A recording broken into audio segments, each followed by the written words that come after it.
നമസ്കാരം, news prime മലയാളത്തിലേക്ക് സ്വാഗതം. നിരവധി രാജ്യങ്ങൾക്ക് ഊർജ്ജ മേഖലയിൽ വൻ പ്രതിസന്ധി നേരിട്ടുകൊണ്ടിരിക്കുന്ന സമയമാണ്.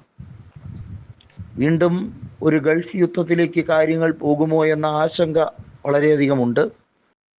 ഇറാൻ്റെ വിഷയത്തിൽ റഷ്യയുടെ ശക്തമായ പിന്തുണ ഉൾപ്പെടെ വരുമ്പോൾ അമേരിക്കയും റഷ്യയുമൊക്കെ ഇടപെടുന്ന കേസായതുകൊണ്ട് തന്നെ ഇത് ലോകമഹായുദ്ധത്തിലേക്ക് നീങ്ങുമോ എന്ന ആധി പല രാജ്യങ്ങൾക്കുമുണ്ട്.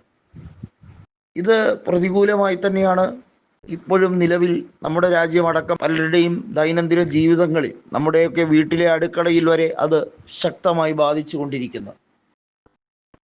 ഭക്ഷണ സാമഗ്രികളുടെ വിലക്കയറ്റം ഉൾപ്പെടെ, പാചകം ചെയ്യുന്ന ഭക്ഷണത്തിൻ്റെ വിലക്കയറ്റം ഉൾപ്പെടെ, ടൂറിസം മേഖലയിൽ ഉൾപ്പെടെ വലിയ തിരിച്ചടി ഉണ്ടാകും. ഈ യുദ്ധം എങ്ങനെയും അവസാനിപ്പിക്കണമെന്ന ആവശ്യം UN വളരെ വ്യക്തമായി പറയുകയാണ്. UNൻ്റെ സെക്രട്ടറി ജനറലായിട്ടുള്ള അന്റോണിയോ ഗുട്ടറസ് വളരെ വ്യക്തമായി പറയുകയാണ്. യൂറോപ്യൻ യൂണിയനും ഈ കാര്യത്തിൽ നിലപാട് ശക്തമായി പറയുകയാണ്. ഫ്രാൻസും ജർമ്മനി അടക്കമുള്ള പ്രധാനപ്പെട്ട രാജ്യങ്ങൾ അവർ ഇറാനോട് സംസാരിക്കാൻ തയ്യാറായി നിൽക്കുന്നു എന്ന രീതിയിലേക്കാണ് പോകുന്നത്. അവിടെയൊന്നും മസൂദ് പെസസ്കിയാൻ എന്ന ഇറാൻ്റെ പ്രസിഡന്റ് വഴങ്ങിക്കൊടുക്കുകയില്ല എന്ന നിലപാടിൽ ഉറച്ചു തന്നെ നിൽക്കുകയാണ്. കാരണം ഇറാന് ഒരു ക്ഷതമേറ്റിരിക്കുന്നു. ഖാസിം സോലമേനിയുടെ കൊലപാതകത്തിൽ തുടങ്ങി നിരവധിയായ സൈനികരുടെ, ന്യൂക്ലിയർ സയൻറ്റിസ്റ്റുകളുടെ മരണത്തിന് കാരണക്കാരായിട്ടുള്ള അമേരിക്കയുടെ പെൻറ്റഗണും ഇസ്രായേലിൻ്റെ മൊസാദിനെ ഒരു പാഠം പഠിപ്പിക്കും എന്ന് ഇറാൻ തീരുമാനിച്ചു കഴിഞ്ഞിരിക്കുകയാണ്. ഇറാൻ ഉണ്ടായ സാമ്പത്തിക തകർച്ച, നഷ്ടം, അതിനെ റീബിൽഡ് ചെയ്യിക്കാൻ ഇറാൻ പകരം ചോദിക്കുന്നത് സമാനതകളില്ലാത്ത നഷ്ടപരിഹാര തുക തന്നെയാണ്. അത് കൊടുക്കാൻ ഇരു രാജ്യങ്ങളും ശ്രമിക്കുമോ? ഇല്ലേ ഇല്ല.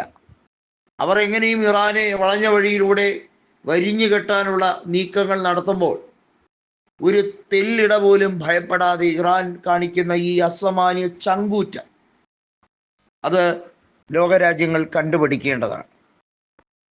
ഖാസിം സോലമേനിയുടെ മരണത്തിന് അന്ന് ഇറാനിൽ നടന്ന വിലാപയാത്രയിൽ അമേരിക്കയിലേക്ക് മരണം എന്ന് ആയത്തുള്ള അലി ഖമനേയി ഉച്ചത്തിൽ പറഞ്ഞത് ഇറാനിലെ കോടിക്കണക്കിന് ജനങ്ങൾ ഏറ്റു പറഞ്ഞതാണ്.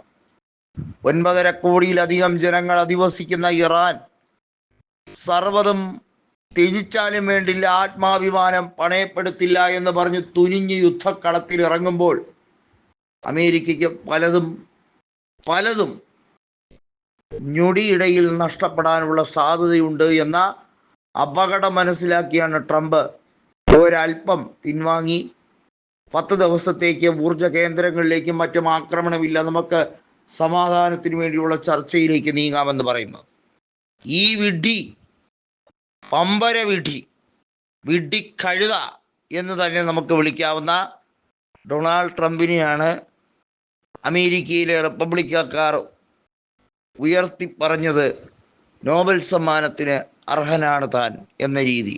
നോബൽ സമ്മാനം പോയിട്ട് അമേരിക്കയിൽ ഒരു സാധാ സിവിലിയൻ ചിന്തിക്കുന്ന രീതിയിൽ പോലും ചിന്തിക്കാൻ കഴിയുന്നില്ല എന്നുള്ളതാണ്. അമേരിക്കയെ കൂടുതൽ ദുർബലമാക്കുന്ന രീതിയിലാണ്. ശരിക്കും ജോ ബൈഡനൊക്കെ എത്രത്തോളം കാര്യക്ഷമതയോടെ ആ സ്ഥാനത്തിരുന്നു കൊണ്ട് പ്രവർത്തിച്ചു എന്നുള്ളത് ഇപ്പോൾ തിരിച്ചറിയുകയാണ്.